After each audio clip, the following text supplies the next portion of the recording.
Circe was one of the most powerful enchantress in Greek mythology, though she was sometimes depicted as a goddess, a witch or a nymph.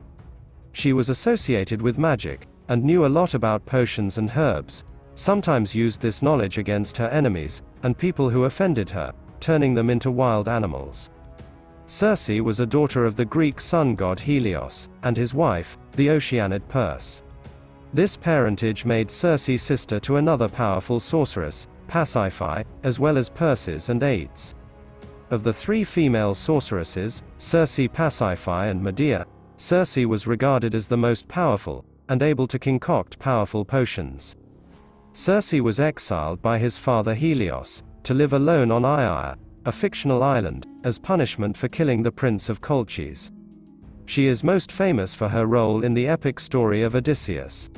She initially seemed like a threat to the lives of his crew, but she became one of the men's greatest supporter. Odysseus and his crew landed on island of Aia, as they struggled to reach Ithaca.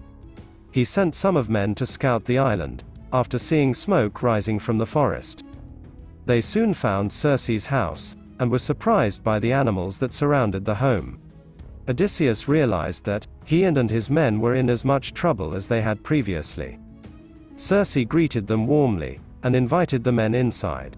Only one remained outside, Eurylochus, Odysseus's brother-in-law, and his second in command. With the wave of her magic wand, she turned them all into pigs. Eurylochus saw his crewmates, and ran back to the ship to tell Odysseus about their fate. Odysseus went alone, as not to risk any more men. As he traveled the path to the house, he was met by Hermes, the god, giving him advice as well as potion to counteract that of Circe. Circe used her magic on Odysseus as well, but Odysseus was aided by Hermes, with God giving him advice. He counteracted Circe's potion. Subsequently, Circe and Odysseus became lovers. Circe then transformed Odysseus' men back into their previous forms, and for a year, Odysseus and his crew lived in a paradise. Eventually, it was time for Odysseus to leave Circe. His men reminded him that they need to go home. Before he could sail for Ithaca, she told him he need to travel to the underworld. The dead seer Tiresias was the only soul who could tell him how to safely reach Ithaca.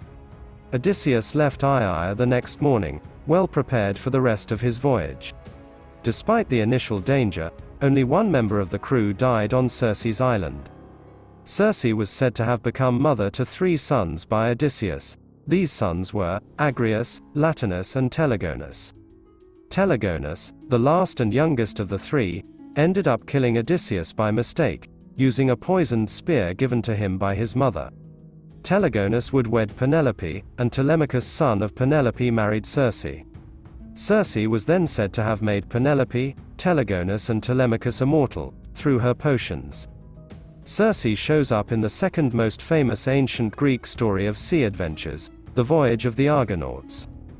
Jason and Medea treacherously and brutally killed the prince Absyrtus. It is Circe who purifies them from the sin. Before falling for Odysseus, Circe felt an attraction to 2 other men, the first one, mortal Picus, and the second one, a sea god Glaucus. The mortal was Picus, who was too faithful to his wife Canons. After fiercely rejecting Circe's advances, Picus was turned into a woodpecker. Another time, the sea god Glaucus asked Circe for a potion, which would make the beautiful nymph Scylla fall in love with him. Circe, however, loved Glaucus for herself, so she gave him a potion, which turned Scylla into the hideous sailor praying monster.